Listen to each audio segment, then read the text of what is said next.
오늘 저희들에게 주신 하나님의 말씀 보겠습니다. 요한계시록 2장 18절에서 19절 말씀입니다.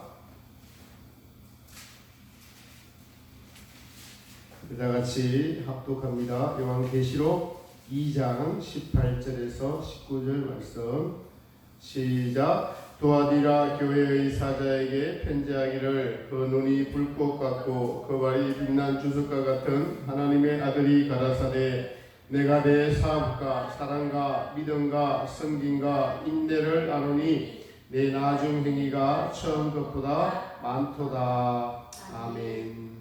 할렐루야. 예수님의 크신 은혜가 주님 앞에 나온 모든 분들에게 함께 하시기를 예수님의 이름으로 축복합니다.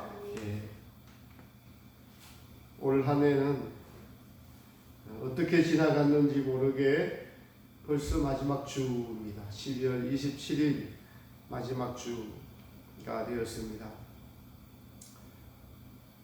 정말 빨리 지나간 것 같아요. 특별히 코로나19로 말미암아 인류사 이래로 이런 시대가 없었죠. 그리고 우리나라도 어느 정도 잘 버텼는데 이제 겨울철에 들어서서 하루 확진자가 1000명이 넘어서고 또한 사망자도 20명씩 나오고 있습니다. 영국에서 신종 변이가 된 유전자가 다른 코로나가 발병을 해서 전 세계로 펴지고 있고 일본에서는 그것이 발견되어서 일본은 지금 당분간 전 세계에서 입국자를 중지할 것이다 라는 그런 것을 검토하고 있을 정도로 새로운 국면에 들어서고 있습니다. 물론 백신이 나와서 또 미국이나 유럽에서 백신을 맞기 시작했지만은 신종 변이된 것들이 나오면은 또 얼마나 어떻게 대처가 될지 정말 한치 앞을 알 수 없을 정도로 현실 속으로 다가오고 있습니다. 서울에서 확진자가 계속 늘어나니까 우리도 더 경각심을 가지게 되고 또 치료를 받지 못한 60대, 70대 환자가 집에서 죽었다라는 얘기들이 들릴 때 많은 사람들이 이렇게 두려움에 쌓여 있는 것을 알 수가 있습니다. 어떤 분이 방송에서 유튜브 방송에서 한 얘기를 들었는데 화장터에서 요즘 죽은 사람들이 많아갖고 화장이 밀린다고 합니다. 원래는 그냥 신청만 하면은 그날 한국은 다 화장을 할 수 있는 시스템이 되어 있는데 요즘은 죽은 사람이 많아서 바로 안 된다고 해요. 그 이유 중 하나가 요즘 자살하는 사람이 많아서 그렇게 된다라고 합니다. 지금 우리는 코로나가 언제 끝날지 모르는 상황에 살고 있습니다. 세상이 살기 좋아졌는데 외국 여행도 마음대로 다니고 편해진 만큼 그만큼 전 세계로 코로나가 빨리 확산이 돼버렸습니다. 문명이 발달하여 혜택을 누린 것만큼 우리에게 해도 더 똑같이 다가오고 있다는 것을 우리는 피부로 느낄 수가 있습니다. 지금 우리가 정신을 차리고 정말 살 때이죠. 아직은 대환란이 아니지만 지금 이 유행병은 대환란이 되었을 때 연병이 어떻게 돌지를 지금 샘플로 보여주고 있습니다. 자연재해가 시작되고 전쟁이 일어나고 흉년재앙이 일어나면서 연병이 돌면 그때는 대환란이 시작되는 것이죠. 오늘 읽은 본문은 계시록 2, 3장에 나오는 것인데 사도 요한이 7교회에 보낸 편지입니다. 그 당시 터키의 소아시아 지역에 있던 7교회에 주님께서 사도 요한을 통해서 편지를 쓰신 것입니다. 그 내용을 보면은 예수님께서 내가 너를 아노니, 내가 너를 정확하게 안다. 각 교회의 목회자나 그 교회 성도들의 상황에 대해서 주님께서 꿰뚫어 보고 계시는 것을 알 수 있습니다. 사도 요한 하나에게 7교회의 사정을 전부 다 알고 그에 맞는 편지를 써주신 것이 계시록 2, 3장에 일곱 교회에 보내신 편지의 내용입니다. 편지의 내용입니다. 특징이 주님께서 내가 내 수고를 늘 아노니라는 것이에요. 에베소 교회에 보면은 내가 내 행위와 수고와 인내를 알고, 목회자가 수고와 인내와 또 나를 위한 행위들을 안다. 또 내가 내 이름을 위하여 견디고 게으르지 아니하는 것과, 견디고 게으르지 않은 것과, 악한 자들을 용납지 않은 것과, 자칭 자도를 하는 자들을 시험하여 그 거짓된 것을 드러내는 것을 내가 아노라. 다 안다고 말씀하십니다. 또 아는 것이 뭐냐니까 너는 지금 처음 사랑을 버렸다. 이렇게 주님께서 안다고 말씀을 하세요. 사대교회 사자에게도 이렇게 말씀하셔요. 너 스스로는 살았다 이런 이름은 너는 가지면서 너는 지금 살아가고 있어. 너는 큰 교회, 또 좋은 학벌, 좋은 가정, 또 자녀들도 뭐 좋은 데 취직하고, 그렇게 스스로는 이 정도면은 나는 그냥 성공한 목회자야 라고 스스로 살았다는 이름은 가졌으나 내가 보니까 너는 죽은 자다. 너의 죽게 된 것을 굳게 하라. 죽게 된 것을 다시 회복하여서 주님의 보시기에 합당한 행위를 가지라 라고 하시면서 내 하나님 앞에서 내 행위에 온전한 것을 찾지 못하였느니 그러므로 너가 어떻게 그 믿음을 받았으며 어떻게 들었는지 지키어 회개하라. 그렇지 않으면 내가 도적같이 임하리니 내가 언제 내게 임할지 너는 알지 못한다라고 경고하고 있습니다. 그렇습니다. 또 빌라델비아 교회 사자에게는 너가 적은 능력을 가지고도 내 이름을 배반치 아니하였노니 이렇게 말합니다. 그 적은 능력이라는 것은 성도들이 예수님을 믿고 광야 여정 과정을 통과할 때 우리에게는 믿음이 있지만은 하나님을 섬기고자 하는 우리의 속마음, 성령님을 쫓아 행하는 마음도 있지만은 아직까지 뿌리 박힌 우리의 죄성이라는 것이, 이 죄의 법칙이 마귀와 세상과 역경이라는 것과 합하여져서 사실은 우리 안에는 예수님을 믿는 믿음보다 이것이 더 우위에 있을 수가 있다는 거예요. 그런데도 불구하고 우리가 큰 능력을 가진 자라는 것은 이제 광야를 다 통과해서 생명이 합일되면은 예수님처럼 사랑하고 용서하고 빛과 소금 역할을 감당하고 그렇게 할 수 있는 능력이 있지만은 광야를 통과하는 성도는 아직까지 죄의 법칙이 우선인데도 불구하고 죄의 법칙을 따르지 않고 인내하고 수고하고 참고 노력하고 정말 죽을 병에 걸려도 불평하지 않고 원망하지 않고 예수님은 반드시 살아계시고 행한 대로 갚아주시고 그래서 나를 지금 연단시키려고 이런 환경을 주시는 거라고 믿고 원망하고 불평하지 않고 살아간 빌라델비아 교회 사자에게 적은 능력을 가졌지만은 내 이름을 배반치 아니하였도다. 예수님은 다 알고 계시는 거예요. 또 스무나 교회는 내 한란과 궁핍을 나누니 실상은 내가 부요한 자니라 이렇게 말씀하고 계십니다. 주님은 다 알고 계세요. 다 알고 계십니다. 또 라오디게 교회 사자에게도 나는 교회와 모든 사람의 마음과 생각과 뜻을 살피는 자이니라. 다 알고 계신다고 해요. 저는 여러분을 다 알지 못하는데 예수님은 여러분을 다 알고 계신다고 지금 말씀하고 계십니다. 오늘 두아디라 교회 사자에게는 주님이 불꽃 같고 그 눈이 불꽃같이 다 살피고 계신다는 겁니다.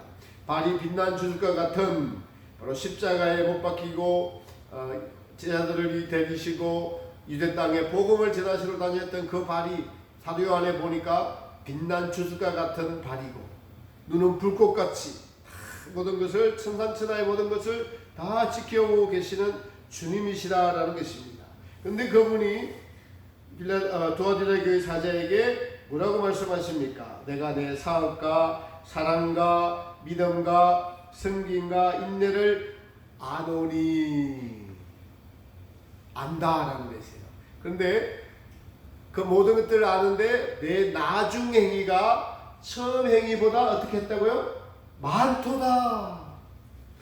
올 초보다 올 연말이 너의 믿음이 진보했고 너가 하나님을 사랑하는 나를 사랑하는 사랑도 더 많이 증가했고 인격이 더 완성되어 갔고 충성도 더 열심히 충성하고 처음 것보다 낮은 것이 많도다. 여러분 어떻습니까? 하나님을 향한 사랑, 예수님을 향한 믿음, 충성, 기도 이런 것들이 올해 초보다 올해 연말이 커지고 많아졌어요? 네. 주님은 아시죠? 사랑해 오는 것과는 다릅니다. 그렇습니다. 성경 곳곳에는 이렇게 주님께서 결산하신다는 것에 대한 말씀을 하고 있습니다. 마태복음 24장에도 보면은 비유에서 달란트 비유가 나올 때 주는 5달란트, 2달란트, 1달란트 이렇게 세 종류의 사람이 나오는데 5달란트 받은 자나 2달란트 받은 자에는 그들이 열심히 장사해서 달란트를 더 남기니까 착하고 충성된 종아 잘하였도다 라고 칭찬을 하십니다.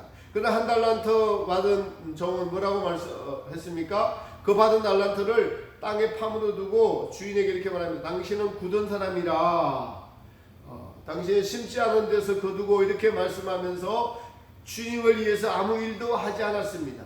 그 1달란트 받은 자는 예수님에 대해서 어떻게 알았어요? 오해를 했다는 거예요. 오해를 했다는 겁니다. 많은 사람들이 예수님에 대해서 오해를 하고 천국에 대해서 오해를 하는데 여러분 우리는 오늘 도아디라 교회 사장에게 주신 말씀처럼 주님께서는 처음 행위가 많은지 나중 행위가 많은지 이것을 하나하나 다 살피고 계시다는 것을 우리가 알 수가 있습니다. 결산하신다는 거예요. 저도 올 한해 이렇게 뒤돌아보면서 설교 준비를 하면서 한 해를 이렇게 살펴보니까 주님 앞에 회개할 일이 훨씬 더 많더라고요. 그 중에 몇 가지를 이렇게 소개하면은 성탄절 때 메시지를 2개를 받았는데 하나는 이제 제가 아는 목사님이 소천하셨어요. 국제교회라는 목사님이 소천하셨는데 60점 되셨을 거예요. 갑자기 12월 25일 날 3시 반에 소천했다고 그날 저녁에 연락이 왔습니다. 사람 죽는 것 아무것도 모르는 거죠. 제가 보니까 건강했어요. 그분이 건강했습니다. 열심히 사시는 분이었는데 그렇게 하루아침에 죽는다는 것을 보고 매우 놀랐습니다. 또 최근 며칠에는 저의 이제 외사촌 누님 되시는 나이가 70이 안 됐죠. 69점 됐을 건데 대장암으로 돌아가셨다고 해요. 그 소식을 들으면서 이제 우리 세대가 죽기 시작하는구나. 정상적으로 그런 생각이 들면서 내가 지금 주님 앞에 섰을 때라는 생각을 가져봤습니다. 주님 앞에 내가 섰을 때 어떻게 할꼬. 여러분 그렇습니다. 우리에게 죽음이 찾아온다는 것은 이때까지 살았던 삶을 결산한다는 의미가 있습니다. 죽음 이후에 우리는 믿는 자는 천국에 들어가고 불신자는 지옥에 들어가죠. 그러나 천국에 들어가는 분들도 반드시 심판대에서 공력을 시험하는 불시험을 통과하고 난 후에 들어간다고 성경은 말씀하고 있습니다. 고린도서 3장 12절 이하에 보면은 그날이 불을 밝히리니 그날이 되면 불을 밝히리니 그 공력을 불로 밝히는데 나무로 된 공력이라 불이라 된 공력이라 지푸로 된 공력이 있고 또 그렇게 된 공력은 해 구원을 받되 해 가운데 받는 것 같으니라. 구원을 얻습니다. 그러나 해라는 것은 불을 떼봤을 때 불을 뗀다는 거예요. 연단에 불을 떼봤을 때 어떤 것은 나무나 풀이나 지푸로 된 것은 타버리고 또 금이나 은이나 보석으로 된 공력은 그대로 남아있어 상을 얻느니라 이렇게 말합니다. 그래서 하나님 보시기에 우리의 모든 행위가 상 받을 행위와 상 받지 않을 행위가 있다라는 거예요. 오늘 도아디라 교회 사장은 처음 행위보다 나중 행위가 많다는 것은 상 받을 행위가 많다라는 이 말씀입니다. 이 말씀이에요. 공력은 성도가 이 땅에서 살면서 한 모든 행위라고 할 수가 있어요. 이 공력이 불타면 구원을 얻되 해 가운데 고통 가운데 얻는 것 같으니라. 참 놀라운 말씀입니다. 우리 보통 개신교에서는 예수님 믿고 죽으면 바로 천국 간다라고 하는데 그건 새빨간 거짓말이에요. 심판대가 있다고 성경은 네 군데서나 이야기를 하고 있습니다. 로마서에도 이야기하고 있고 계시록에서도 그러나 심판주가 공통적으로 하나님 예수님이시고 심판에 무엇을 심판하느냐? 공의로운 하나님의 말씀을 기준으로 심판하고 고린도전서 3장에서는 불 가운데 심판하신다라고 말씀하고 있습니다. 어쨌든 이 심판 또 예수님께서도 반드시 심판이 있다고 말씀을 하셨죠. 이 불타는 공력과 불타지 않는 공력, 불타지 않으면 그대로 남아있어 상을 받는다는 것입니다. 그러니까 이것에 대해서 산상수훈 말씀에 구체적으로 주님이 친히 말씀하셨어요. 마태복음 6장에 보면은 구제와 기도와 그리고 금식에 대한 주님의 말씀이 있습니다. 사람에게 보이려고 너희 의를 행치 않도록 주의하라. 그렇지 아니하면은 너희 아버지께 받을 상을 받을 수 없느니라. 구제할 때 사람에게 보이려고 저희는 사람에게 보이려고 하고 사람에게 영광을 얻으려고 하고 그래서 나팔을 불기를 좋아하느냐. 나팔을 분다는 것은 나 구제했다라고 사람들에게 자랑하는 것을 말하죠.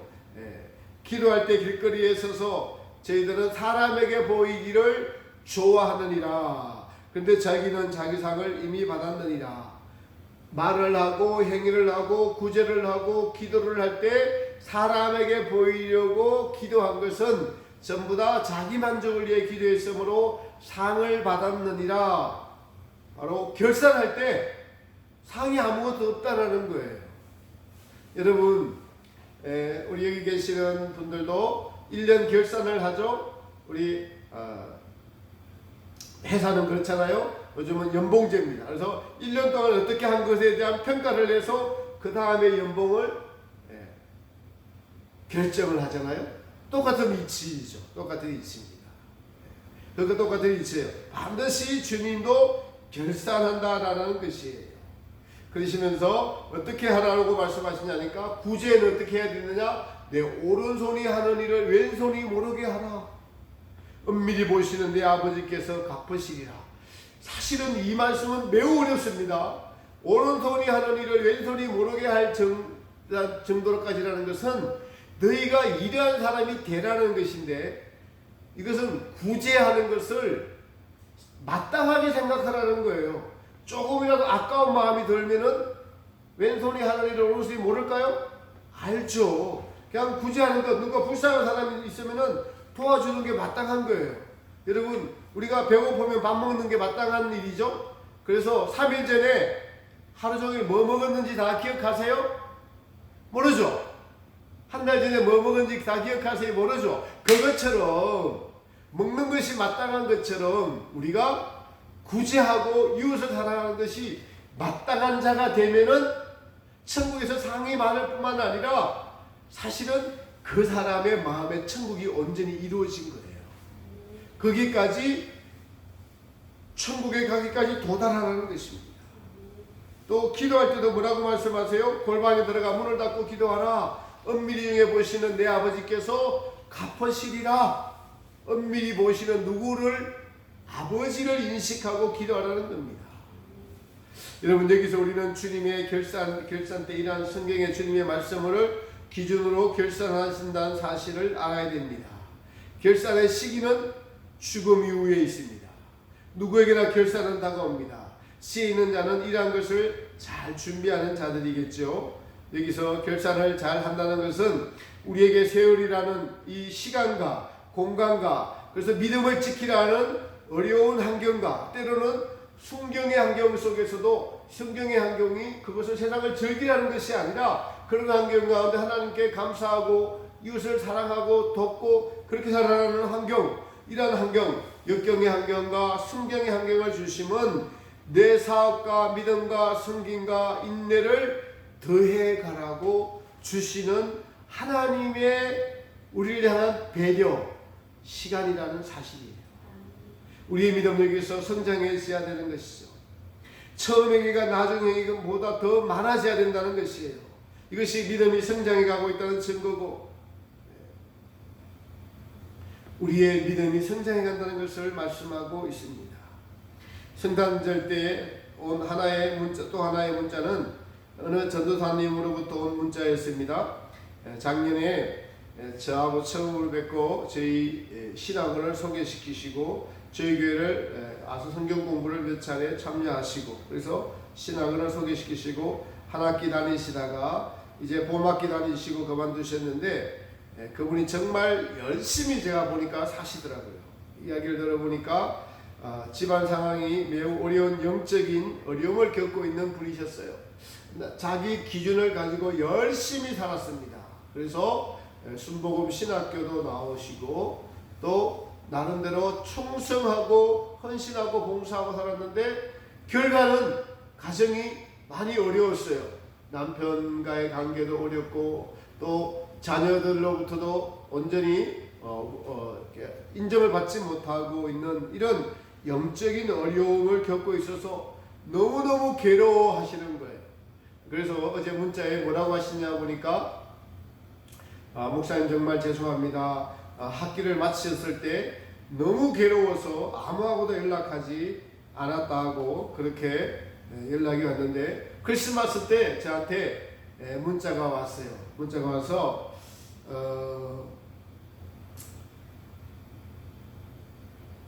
문자가 와서 하시는 말씀이, 이제 회복된 지 2달이 되고 남편과의 관계도 자녀들과의 관계도 다 회복이 됐는데 목사님께 너무 감사하다고, 왜 그러냐, 왜 그러냐라고 했더니, 그 다음 문자에서 제가 올 초에 기억이 나요. 올 봄에 지금도 우리 주부에 이렇게 있죠. 로렌스 수사님의 책을 제가 읽고, 예수님을 할 수만 있으면 어떻게 하라고요? 더 자주 생각하기. 그 말이 자기한테 너무나 박혔다는 거예요. 그래서 너무 괴롭고 힘들고 어려워서 몸도 건강도 좋아지지 않고 해서 그냥 무조건 걷고 걸으면서 막 주님을 향한 원망이 불평이 나올 때도 있었지만은, 제 말에 예수님을 더 깊이 한번 생각해 보라라고 하는 그 말 때문에 자꾸 예수님을 생각하니까 회복이 점점 돼가지고, 놀랍게도 2달 전에는 여러분 남편과의 관계도 완전히 회복이 됐습니다. 오랫동안 정말 이혼 직전까지 가서 이 전도사님이 정말 죽으려고 했던 적이 한두 번이 아니었는데, 그것이 회복되고 자녀들과의 관계도 회복되고 신앙이 회복되어서 제가 크리스마스 선물, 참 좋은 선물을 받았어요. 그렇게 예수님을 깊이 생각하자라고 막 많은 사람들이 계셨는데, 이분에게 그 말씀이 꽂힌 거예요. 말씀을 이렇게 전하는 저보다, 여기 계시는 다른 분들보다, 누구보다도 가장 어려운 환경에 있던 그분이 그 말씀을 받아들여서 영혼이 완전히 회복이 되었어요. 정말 너무나 주님 앞에 정말 감사했습니다. 그때는 저도 주님을 잊지 않고 말씀대로 살고자 몸부림쳤는데, 어느 순간에 제가 그 은혜를 잊어버렸는데, 할 수만 있으면 예수님을 더 자주 생각하라는 그 말씀이 전도사님에게 적용이 된 것이 너무나 감사할 따름입니다. 그리고 전도사님이랑 저랑 연락을 하진 않았지만은 유튜브에 가입을 해서 제 설교를 매주마다 듣고 있다고 하면서 은혜를 받고 있다는 그 말씀에 아주 큰 선물, 성탄 선물이고 또 용기가 되고 위로가 되고 계속 이것을 해야 되는구나 라고 생각을 가져보았습니다. 캄보디아에 계시는 우리 선교사님도 부족한 자의 말씀을 듣고 은혜 받으신다고 하고, 또 여러분들이 그렇게 하니까 제가 교회의 사정은 어렵고 힘이 들지만은 이 마지막 때 주신 사명을, 달란트를, 말씀을 전하는 사명을 잘 감당해야 되겠다라고 생각을 해봤습니다. 이런 것이 사업이지요. 눈에 드러나게는 지금 보이는 것은 없는데, 요즘은 인터넷 시대, 유튜브 시대라 가지고 이런 말씀을 통해서 바로 전달될 수 있으니까 얼마나 감사한지 모르겠습니다. 그리고 또 제 실패한 것을 좀 말씀을 드릴게요. 사학과 사랑과 성김과 믿음과 인내가 처음 것보다 낮은 것이 더 많아야 되는데, 처음 올 봄에 그 사랑과 주님을 향한 뜨거운 열정과 이것이 지금 가서는 그때보다 더 많아졌는가 라고 생각할 때 그렇지 못한 것 같아요. 제가 원래는 정치적으로 좀 관심을 갖다 보니까 정강원 목사께서 주장하는 것에 저는 동조합니다. 지금도 동조를 합니다. 그러나 한국의 뿌리가 어딘가, 바로 이 나라를 하나님께서 기독교 나라로 삼기 위하여서 이승만 대통령을 세우시고, 그리고 미국이라는 이 기독교 나라와 경제가 되게 하셔서 지금도 도움을 받고 있고, 복음회라는 한 뿌리로 동질성을 가지고 이 나라를 세우시고 미국 다음은 가는 선교 국가를 삼으신 것이 하나님의 뜻이기에 저는 그 뿌리를 보았기 때문에 정치적으로 정강훈 목사님이 하는 것에 동조를 하게 되었습니다. 그런데 그 과정들을 겪어가면서, 교회 과정들을 겪어가면서 제가 후회되는 것이, 어떠한 상황이든 간에 예수님을 잃어버리면 안 되는데 때로는 상황이 예수님보다 앞서 있을 때가 있었던 것 같아요. 어떤 상황이라도 예수님을 잊어버리지 않은 상태에서 상대방에게 말을 하고 설득을 하고 해야 되는데, 그렇지 않고 예수님을 잃어버린 상태라면 어떤 상태일까요, 여러분? 사람들이, 여러분, 군중이 모이면은 그 군중 심리에 따라가게 되고 다른 사람의 말에 따라갈 수 있는데, 제가 그럴 때가 있다라는 것이죠. 그래서 주장은 옳지만은 어떤 경우라도 예수님을 잃지 않는다면은 예수님의 온유함, 예수님의 겸손함, 예수님의 사랑, 예수님의 자비, 이런 마음을 가지고 상대방의 말을 들어주고 상대방에게 이해를 시키려고 하고, 이해를 못하면 그냥 참고 이렇게 해야 되는데, 나를 따르라 라고 하는 것들이 제가 부족한 면들이 있었던 것을 고백을 합니다. 제 부족함으로 사람에게 신망을 끼친 일도 생각이 납니다. 소자 하나를 실족시키면 연자맷돌을 달고 바다에 던져오는 것보다 그것이 나으니라 라고 하셨는데, 1년을 마감하다 보니 저 때문에 실족하는 자들도 있었던 것 같아요. 지금도 제 식구끼리만 예배드리는 상황이 되었습니다. 그럼에도 제겐 어떤 상황이든 주님이 살아계신다는 믿음은 확실히 있습니다. 물론 24시간 그 주님과 동행해야 되는 것이 마땅합니다. 최근에 산상수훈 말씀을 하루에 한 번씩 외우면서, 또 계시록의 말씀을 외우면서 산상수훈의 말씀에서 억지로 우리를 가자면 심리를 동행하고 왼밤을 때리면 오른밤을 돌려대며 이 말씀대로 살았다면 주님으로부터 칭찬받는 자, 적은 능력을 가지고 나를 배반치 아니하고 주님의 말씀을 지켰다고 칭찬받을 것인데, 저는 이 말씀을 온전히 지키지 못한 것이 생각이 또 납니다. 올해 초에 교회에 가난하고 병든 사람이 와서, 한 형제가 와서 도와달라고 할 때 처음엔 열심을 가지고 도와주었습니다. 근데 그분이 이제 이가 다 빠져서 밥을 잘 먹지 못하고 라면을 좋아하길래, 그래도 라면을 한 박스 사다가 이제 준비해 놓고 매주 매일 오면 와서 끓여주려고 마음 먹고 또 실제로 그렇게 끓여줬습니다. 그러나 어느 날 새벽 예배를 마치고 잠깐 잠이 들었는데, 이 잠든 것이 문제였어요. 바깥에서 목사님 크게 부르길래 귀찮아지기 시작하더라고요. 그래서 대답을 한참 안 하는데도 그분이 계속 불러서 그냥 잠을 자는 그런 상태에서 나갔습니다. 그래도 반갑게 맞이하고 사랑해줘야 되는데 라면을 끓이면서 제가 약간 좀 불편의 소리를 그분에게 했어요. 불만의 소리를 하니까 그분이 라면을 다 끓여놨는데도 그냥 안 드시고 나가버렸습니다. 퉁퉁 부른 라면을 먹으면서 제 한 말에 대해서 해결을 했죠. 그리고 이분이 안 보이다가 한 5개월 뒤에 또 오셨습니다. 사실 그 전에 무슨 일이 있냐니까 이혼을 하게 되었는데 자기를 도와달라고 해서 가정법원에 가서 이혼하는 것 도와드리고 했는데, 6개월 뒤에 또 오셔서는 이제 이혼을 안 하겠다고 하면서 또 다시 가서 도와달라는 거예요. 근데 제가 보니까 그분은 이혼하는 게 이혼하는 어떤 그 상대 이혼하는 것이 그 상대편이나 본인에게도 저는 맞는 것 같아요. 근데 다시 이혼을 안 하겠다고 도와달라고 해서 제가 도와주지 않으니까 교회 발걸음을 끊었습니다. 그때는 제가 옳다고 생각했는데 산상수훈의 말씀을 외우다 보니까 너를 억지로 오리를 가자면 심리를 동행하게 하고, 이 말씀이 걸립니다.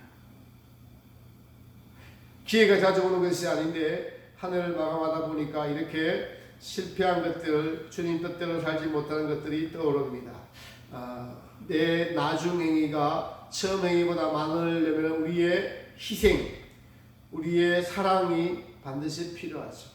하나님은 우리를 천국에 데려가셔서 상 주시고 영원히 사랑하는 관계, 하나님과 사랑하고 이웃과 사랑하는 관계로 살기로 작정하셨기 때문에 억지로 우리로 가자는 자에게 내가 심리까지 동행해 주는 사랑을 할 수 있다면 그 마음에 사랑이 전가되는 거예요. 이것이 처음 행위보다 나중 행위가 사랑이 전가되는 것을 주님께서 주시는, 사랑이 전가되라고 주시는 기회인데 제가 그것을 잘 선용하지 못했습니다.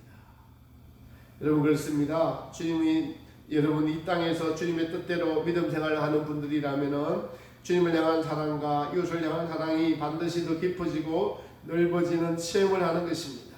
이러한 체험이 없다면 라오디게아 교회 사자처럼 나는 스스로 부자라 부요하여 부족함이 없도다라는 생각을 가지고 살아가고 있을지도 모릅니다. 그러나 주님 보시기에 내가 보기에는 가련하고 가난하고 눈멀고 벌거벗었다, 이것을 내가 알지 못하느냐. 여러분, 우리는 정말 주님 보시기에 어떤 사람이 되어야 하겠습니까?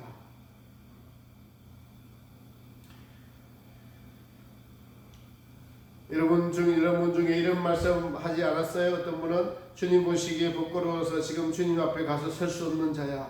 죽고 싶어도 주님 보시기에 부끄러워서 죽을 수 없다면 우리는 회개하고 열심히 살아야겠죠?